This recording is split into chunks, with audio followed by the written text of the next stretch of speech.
Hello again, I'm Stephen Jerome, and I'm going to continue reading from my third novel, The London Year. We are now at this section, the final third, to summer. And this is part 87, as the pencil mark noted.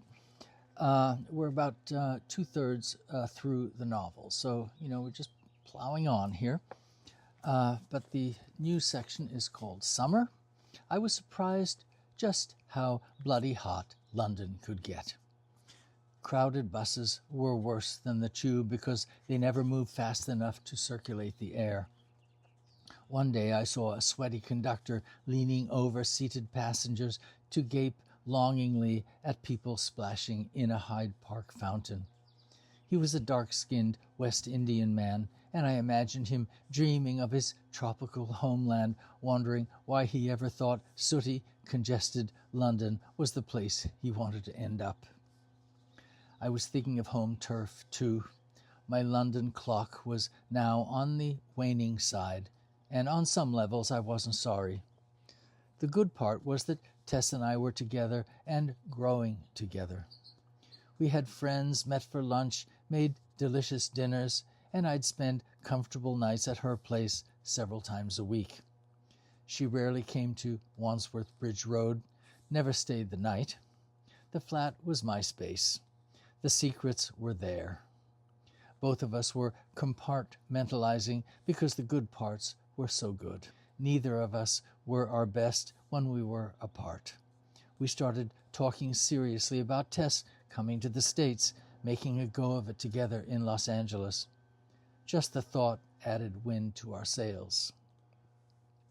I was also out on the town with Sebastian at least twice a week. The pocket money was as welcome as the experience, honing my skills not just as a photographer, but as a social animal. There was an art to casual mixing, especially in close quarters. For some it came naturally. For others, particularly some of Sebastian's business associates, you could tell they were just putting on their nice face. I'd occasionally capture the unguarded one, and when Sebastian and I reviewed the photos at the end of the night, he would laugh at a particularly revealing moment. "You got that bastard just right, Terry," he said about one cruel-faced associate. But this will never see the light of day. Later, the man's more flattering facade ended up on a party page of a business journal. Standing next to Sebastian, of course, my photograph. We were all dealing in illusion. Then came the arrival. Daimler limousines began pulling up in front of Harrods. From them disgorged flocks of short, stout women covered from head to toe in black burqas, including face veils or beaked masks that only revealed their mascara-heavy eyes. I suppose the men had been coming to London for ages, blending in, wearing Western-style suits, doing business and shopping at their leisure, though probably not for frosted food. Now they brought their women, their wives, their multiple wives.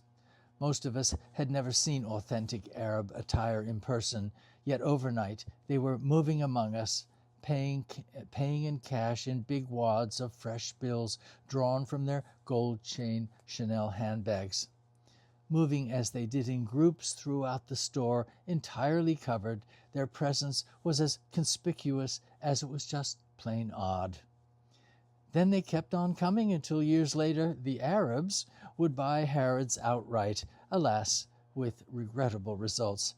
But that summer I was witness to the first wave, and it was a particularly remarkable phenomenon. Equally jarring was the sight of backpackers dressed for trekking, strolling around, even in the perfumery, with travel-worn kits the size of suitcases strapped on their backs. The degree to which this was so totally wrong was quickly noted. I, for one, was appalled, and management soon opened a kind of coat check where bulky items could be stowed while the scruffies did Harrods. American tourists came too, wearing someone's idea of the latest style. They called them leisure suits. a matching jacket and pant ensemble, usually beige, pale blue, or insipid yellow, made of something that looked more extruded than any sort of woven fabric. Not only unflattering in a factory uniform kind of way, leisure suits just screamed American, and I found them personally embarrassing. Okay, I'm going to stop right there. We'll continue tomorrow with part 88. So I thank you for following along with the London Year.